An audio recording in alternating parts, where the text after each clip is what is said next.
Shalom, selamat malam Jemaat GKI Harapan Indah yang terkasih. Kita bersyukur kepada Tuhan, kita boleh mengikuti Rema lagi pada malam hari ini ya. Selamat malam bagi jemaat-jemaat setia yang selalu mengikuti Rema setiap malamnya. Nah saudara, malam hari ini kita akan merenungkan satu bagian firman Tuhan yang terambil dari 1 Korintus pasal yang ke-11 ayat yang ke-27.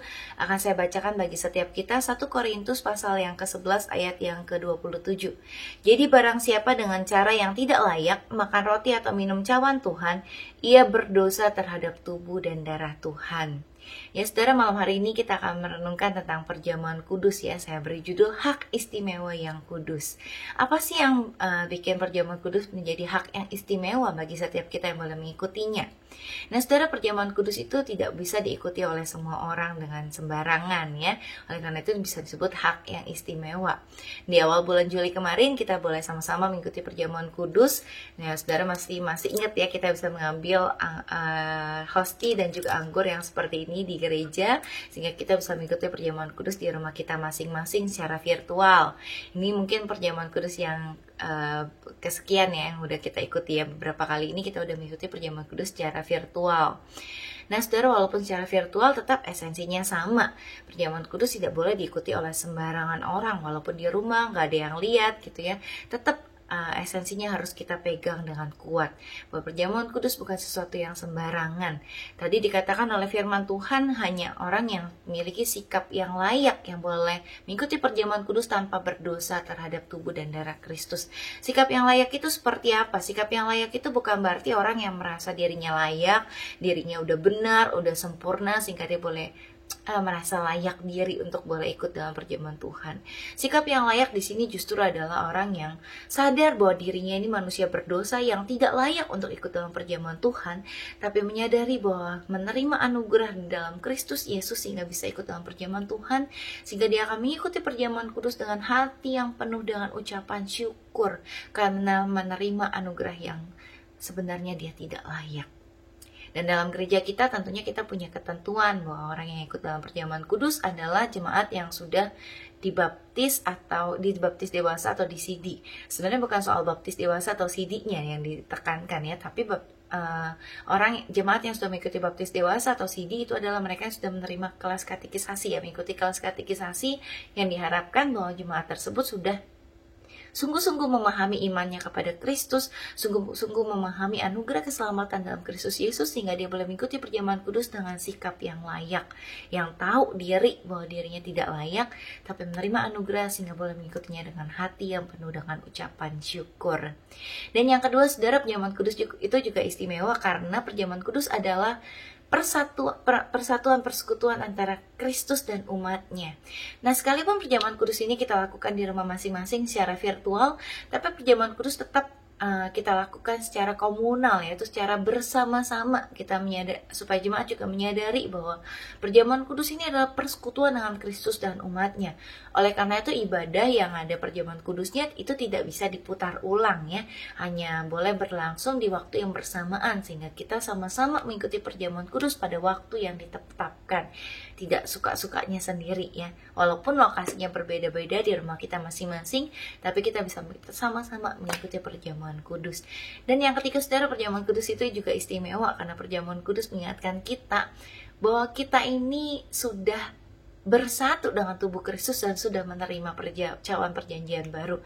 Bersatu dengan tubuh Kristus artinya kita ini sudah meninggalkan cara hidup kita yang lama. Sebagaimana Kristus telah mati untuk menebus dosa kita, demikian juga kita sudah mati untuk cara hidup kita yang lama, dan kita sudah menerima cawan perjanjian baru di dalam Tuhan. Kita tidak lagi diperbudak oleh dosa, tapi kita sudah hidup di dalam hukum Allah. Oleh karena itu saudara, perjamuan kudus mengingatkan kita bahwa kita ini adalah orang-orang yang telah meninggalkan cara hidup kita yang lama dan berusaha untuk hidup kudus dan berkenan kepada Tuhan.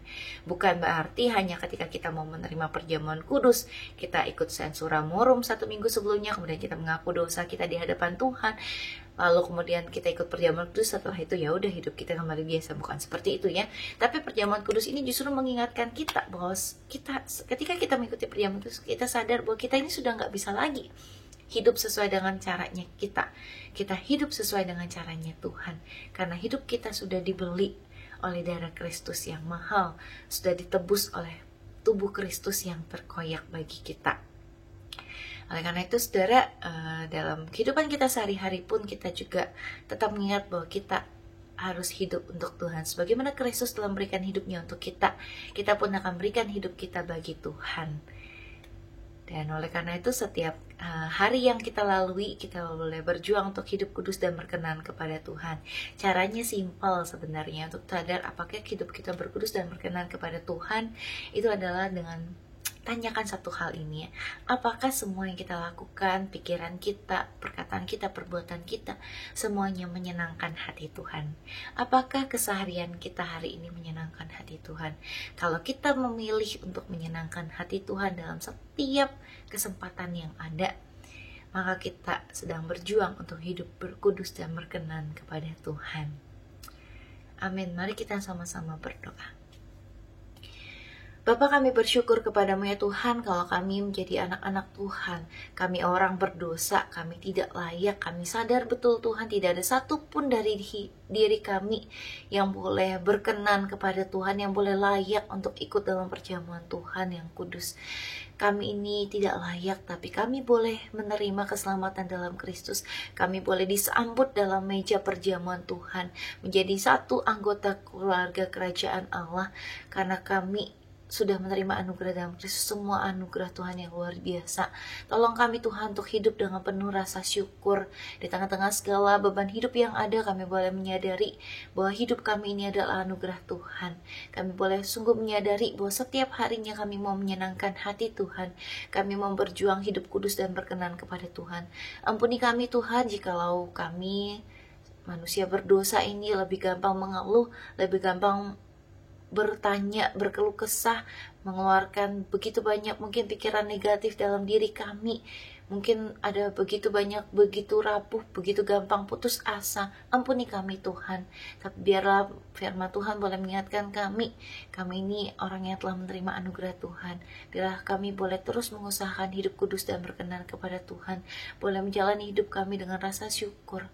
Dan biarlah setiap ketika kami akan mengikuti perjamuan kudus, kami boleh ingat, kami boleh tahu bahwa perjamuan kudus menjadi satu momen di mana kami ingat lagi akan pengorbanan Kristus yang luar biasa.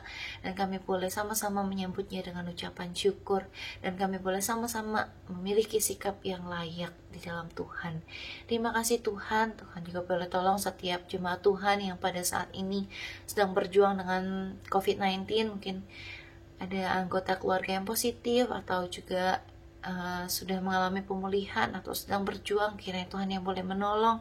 Kami tahu Tuhan, walaupun secara fisik kami sakit, tapi iman kami boleh terus bertumbuh di dalam Tuhan. Dan tolong juga lawat setiap jemaat Tuhan dalam setiap pergumulan yang ada. Kami percaya Tuhan, Engkau Allah yang beserta dengan kami. Kalau hidup Tuhan Yesus saja sudah diberikan bagi kami, kalau anaknya yang tunggal saja sudah diberikan bagi kami, maka tidak ada yang terbaik yang akan disayangkan Tuhan untuk Tuhan berikan kepada kami. Tolong kami ya Bapa untuk boleh punya iman terus kuat di dalam Tuhan. Di dalam nama Tuhan Yesus kami berdoa. Amin. Selamat malam.